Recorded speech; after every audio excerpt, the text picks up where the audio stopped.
Assalamualaikum warahmatullahi wabarakatuh. Perkenalkan, nama saya Nelly Asdira dengan NIM C022014.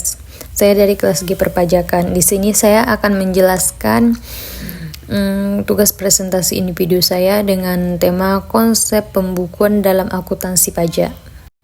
Pertama, pengertian pembukuan dan pencatatan. Pembukuan adalah suatu proses pencatatan yang dilakukan secara teratur untuk mengumpulkan data dan informasi keuangan yang diliputi harta, kewajiban, modal, penghasilan, dan biaya, serta jumlah harga perolehan dan penyerahan barang atau jasa, yang ditutup dengan menyusun laporan keuangan berupa neraca dan laporan laba rugi untuk periode tahun pajak tersebut.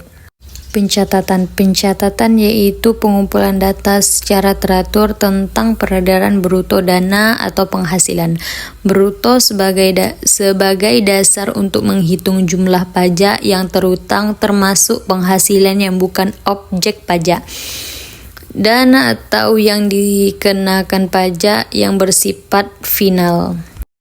2. Ketentuan umum pembukuan dan pencatatan. Ketentuan umum menurut Ketentuan Pokok Pembukuan Pasal 28 Undang-Undang Nomor 28 Tahun 2007. Yang wajib menyelenggarakan pembukuan adalah: pertama, wajib pajak badan; kedua, wajib pajak orang pribadi yang melakukan kegiatan usaha atau pekerjaan bebas. Ketiga, syarat-syarat penyelenggaraan pembukuan.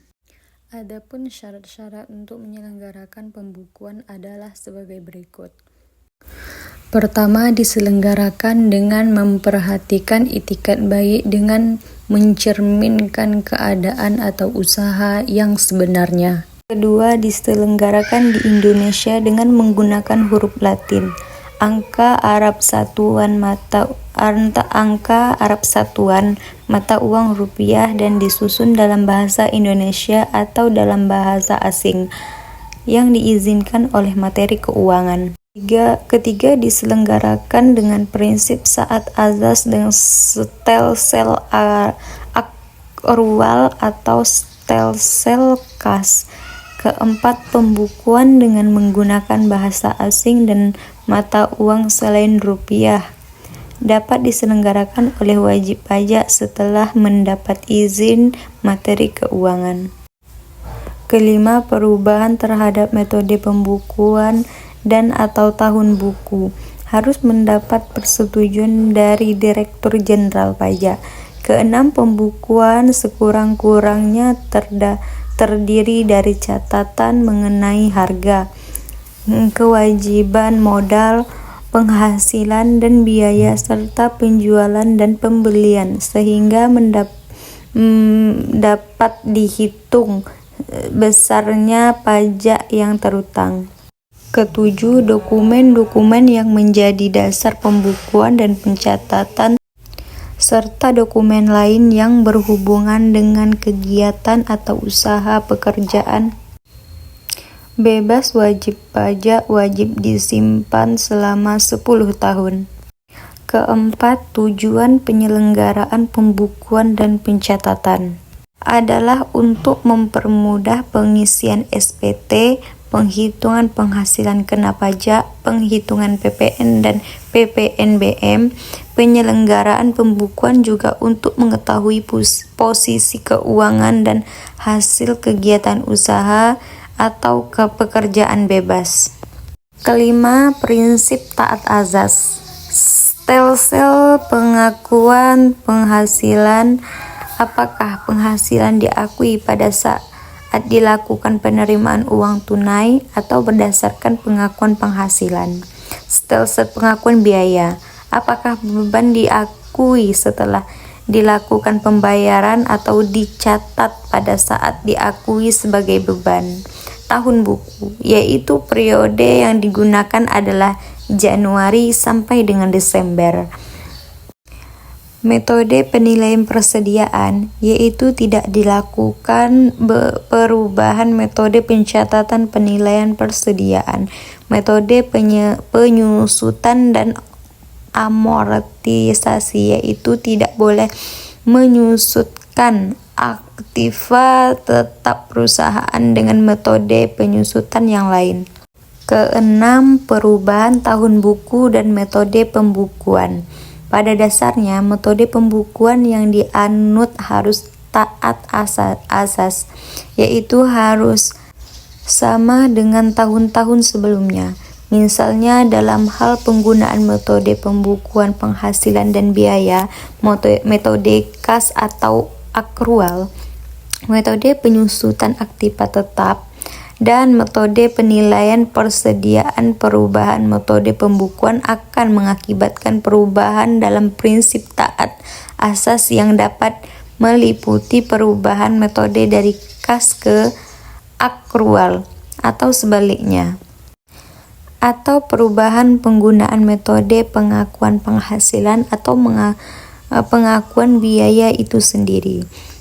Misalnya dalam metode pengakuan biaya yang berkenan dengan penyusunan aktiva tetap dengan menggunakan metode penyusutan tertentu. Ketujuh, tempat penyimpanan buku atau catatan atau dokumen. Buku, catatan, dan dokumen yang menjadi dasar pembukuan atau pencatatan dokumen lain termasuk hasil pengolahan data dari pembukuan yang dikelola secara elektronik atau secara program wajib disimpan selama 10 tahun di Indonesia, yaitu tempat kegiatan atau tempat tinggal wajib pajak orang pribadi atau di tempat kedudukan wajib pajak orang badan. Perubahan tahun buku dan metode pembukuan. Perubahan terhadap metode pembukuan dan atau tahun buku harus dapat persetujuan dari Direktur Jenderal Pajak. Kedelapan, sanksi pidana. Pasal 39 Undang-Undang KPU, yaitu barang siapa dengan sengaja pertama memperhatikan pembukuan, pencatatan atau dokumen lain yang palsu atau dipalsukan seolah-olah benar. Kedua, tidak menyelenggarakan pembukuan atau pencatatan, tidak memperhatikan atau tidak meminjamkan buku, catatan, dan dokumen lain. Ketiga, tidak menyimpan buku, catatan, dan dokumen yang menjadi dasar pembukuan, pencatatan, dan dokumen lain, termasuk hasil pengolahan data diri pembukuan yang dikelola secara elektronik atau secara program aplikasi online di Indonesia, sehingga dapat menimbulkan kerugian pada pendapatan negara. Dipidana penjara paling singkat 6 bulan dan paling lama 6 tahun, dan denda paling sedikit 2 kali jumlah pajak terutang yang tidak atau kurang bayar, dan paling banyak 4 kali jumlah pajak terutang yang tidak atau kurang bayar.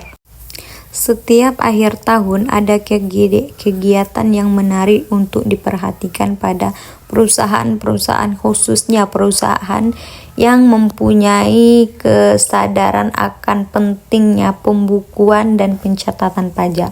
Pembukuan yaitu suatu proses pencatatan dan dilakukan secara teruntuk mengumpulkan data dan informasi keuangan yang meliputi harta, kewajiban, modal, penghasilan, dan biaya, serta jumlah harga peroleh dan penyerahan barang atau jasa, yang ditutup dengan penyusunan laporan keuangan berupa neraca dan laporan laba rugi untuk periode tahun pajak tersebut. Pencatatan yaitu mengumpulkan data secara teratur tentang peredaran bruto dan atau penghasilan bruto sebagai dasar untuk menghitung jumlah pajak yang terutang, termasuk penghasilan yang bukan objek pajak dan atau yang dikenakan pajak yang bersifat final. Sekian penjelasan dari saya. Jika ada kesalahan dan kekurangan saya mohon maaf. Saya akhiri dengan lafaz wassalamualaikum warahmatullahi wabarakatuh.